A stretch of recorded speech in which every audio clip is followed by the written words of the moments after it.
Halo, Assalamualaikum warahmatullahi wabarakatuh. Shalom, Om Swastiastu, Namo Buddhaya, Salam Kebajikan, Rahayu.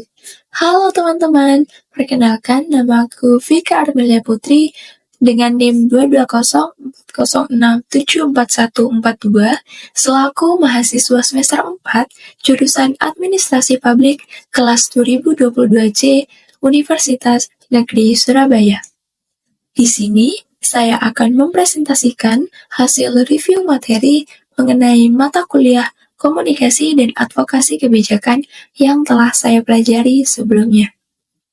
Berikut merupakan dosen-dosen yang telah mengajari saya tentang komunikasi dan advokasi kebijakan. Deskripsi mata kuliah. Mata kuliah ini mengajak peserta untuk menganalisis konsep dasar komunikasi dan advokasi kebijakan.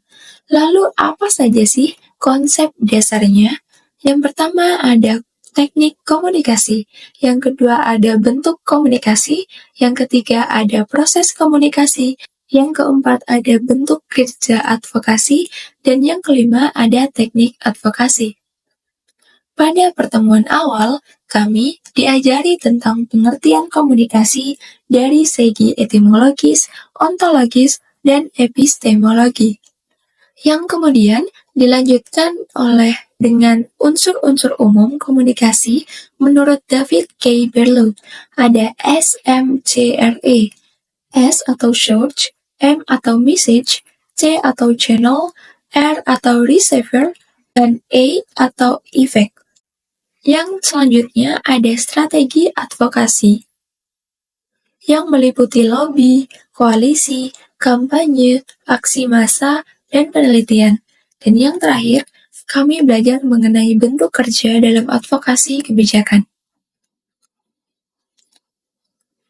Komunikasi meliputi transfer maupun pemahaman makna. Komponen dalam komunikasi itu sendiri meliputi ide atau gagasan, komunikator, pesan, media, dan juga panca indera penerima. Individu menghabiskan 70% dari waktu mereka untuk berkomunikasi, seperti menulis, membaca, berbicara, dan juga mendengar.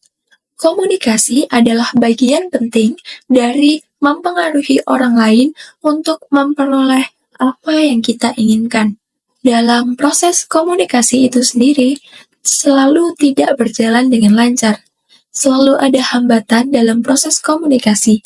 Mengapa? Karena dalam komunikasi terjadi beberapa hal yang kemudian mempengaruhi bagaimana proses komunikasi itu berjalan. Hambatan dalam komunikasi bisa berupa hambatan latar belakang, hambatan bahasa, hambatan sikap, hambatan waktu, dan juga hambatan lingkungan.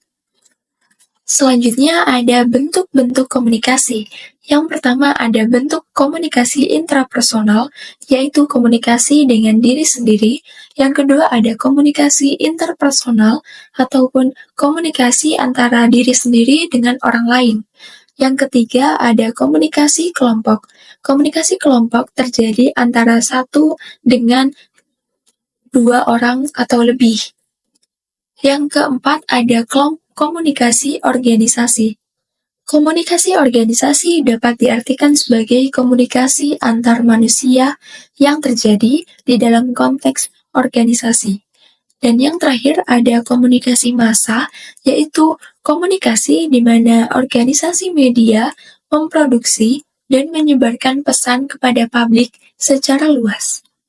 Lalu bagaimana sih suatu komunikasi dapat dikatakan sebagai komunikasi yang efektif? Komponen dalam keefektifan suatu komunikasi dipengaruhi oleh beberapa faktor. Yang pertama ada konteks, yang kedua ada bahasa tubuh atau nonverbal, yang ketiga ada gangguan, yang keempat ada berpikiran terbuka, yang kelima ada mendengar secara aktif, dan yang terakhir ada refleksi. Lalu bagaimana cara berkomunikasi?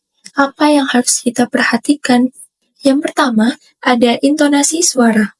Orang akan merasa lebih nyaman bicara dengan orang yang kecepatannya tertata. Volume bicara dan kata-kata yang dipakai mirip dengan suara mereka sendiri, sehingga kita harus mengatur suara agar kecepatan, volume, dan kualitas mirip dengan teman bicaranya, sehingga orang yang berbicara dengan kita dapat memahami dengan benar. Selanjutnya ada pemilihan kata-kata.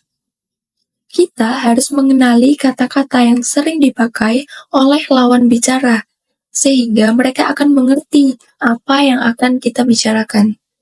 Selain itu, gunakan kata-kata yang sederhana dan juga dapat dimengerti oleh lawan bicara. Yang selanjutnya ada keterampilan nonverbal. Keterampilan nonverbal mempengaruhi sikap tubuh, ekspresi wajah, kontak mata, dan juga sentuhan. Itu merupakan hal-hal yang harus kalian perhatikan dalam berbicara atau berkomunikasi. Selanjutnya adalah postur tubuh. Bagaimana cara mengatur postur tubuh yang benar? Saat berkomunikasi, kita harus mengingat bahwa postur tubuh harus kita sesuaikan dengan teman bicara kita. Apabila yang bersangkutan kaki bersilang, maka tidak salah jika kita juga menyilangkan kaki. Badan bersandar ke kursi, maka kita juga dapat melakukan hal yang sama. Namun, teknik ini dapat disebut dengan teknik mirroring. Namun, teknik ini harus dilakukan secara halus, sehingga orang yang berbicara dengan kita dapat tetap merasa nyaman. Yang terakhir, ada do's and don'ts. Don'ts, jangan berbicara tanpa pernah mendengarkan lawan bicara. Jangan berbicara terlalu cepat, dan jangan selalu memotong pembicaraan. Itu akan mempengaruhi kenyamanan orang atau lawan bicara kepada kalian. Do's, perhatikan bahasa tubuh. Selanjutnya, mengetahui tujuan berkomunikasi. Mengetahui tujuan berkomunikasi penting karena mereka atau lawan bicara seringkali hanya ingin bicara jika sesuai dengan tujuan mereka. Tidak semua orang dapat berbicara dengan konteks yang tidak mereka inginkan. Dan selanjutnya, gunakan bahasa yang tepat. Jaga nada bicara dan lakukan active listening atau mendengarkan secara aktif.